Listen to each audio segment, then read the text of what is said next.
Lakukan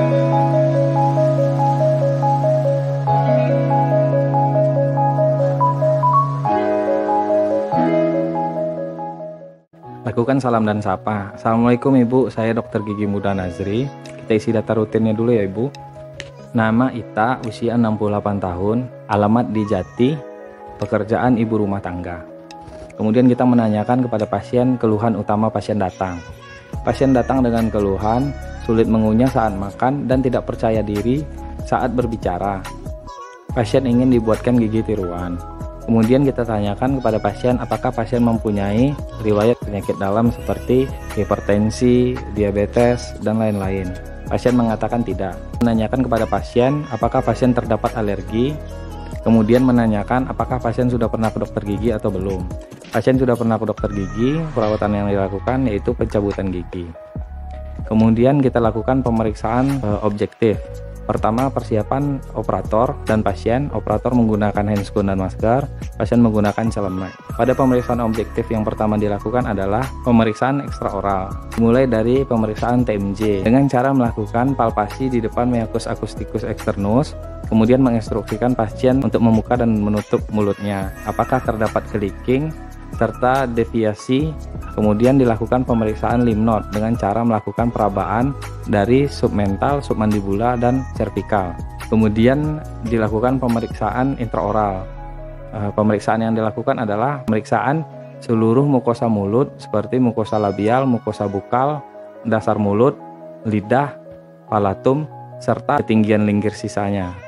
Diukur dengan kaca mulut nomor 3. Mengukur apakah frenulum lidah pasien tinggi, sedang, atau rendah. Setelah dilakukan pemeriksaan, kita menjelaskan kepada pasien bahwa diagnosa mulut pasien ini adalah edentulus, yang mana nanti rencana perawatannya akan dibuatkan gigi tiruan. Kita menanyakan kepada pasien apakah pasien bersedia dibuatkan gigi tiruan atau tidak.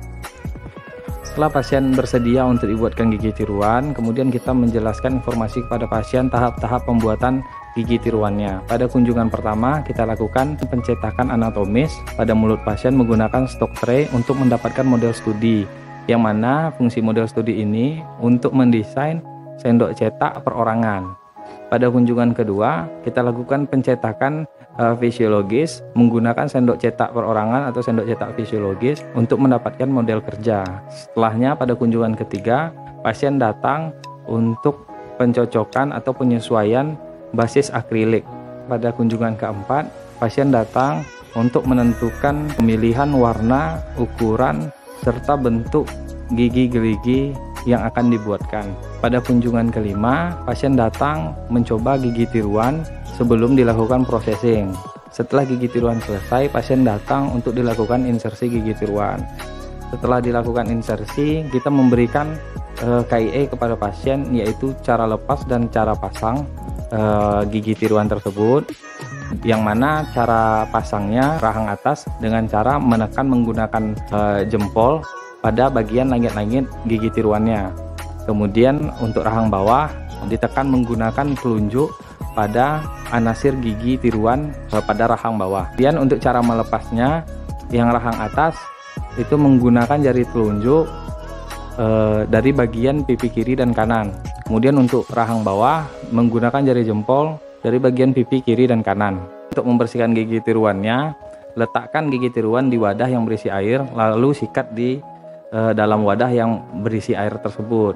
Hindari membersihkan di air mengalir karena takut gigi tiruan jatuh, bisa patah dan hilang. Instruksikan kepada pasien untuk membersihkan gigi tiruannya untuk menyikatnya di wadah yang berisi air. Kemudian untuk penyimpanannya, pada saat pasien tidak menggunakan gigi tiruannya, disimpan di dalam wadah yang terdapat air, yang mana fungsinya air tersebut agar gigi tiruan tidak berjamur, kemudian tidak kering, dan apabila terjatuh gigi tiruan akan mengambang dan tidak patah atau pecah. Kemudian pasien diminta datang lagi untuk kontrol ke dokter gigi 2 minggu setelahnya. Dan kita menanyakan apakah kesulitan saat makan atau berbicara, apakah ada daerah di rongga mulut pasien yang luka atau sakit seperti tajam atau tertekan. Informasikan kepada pasien bahwa apabila terjadi peningkatan air liur itu biasa karena adanya benda asing di dalam rongga mulut. Sekian video KIE gigi tiruan lengkap dari saya. Terlebih dan terkurang saya mohon maaf. Assalamualaikum warahmatullahi wabarakatuh.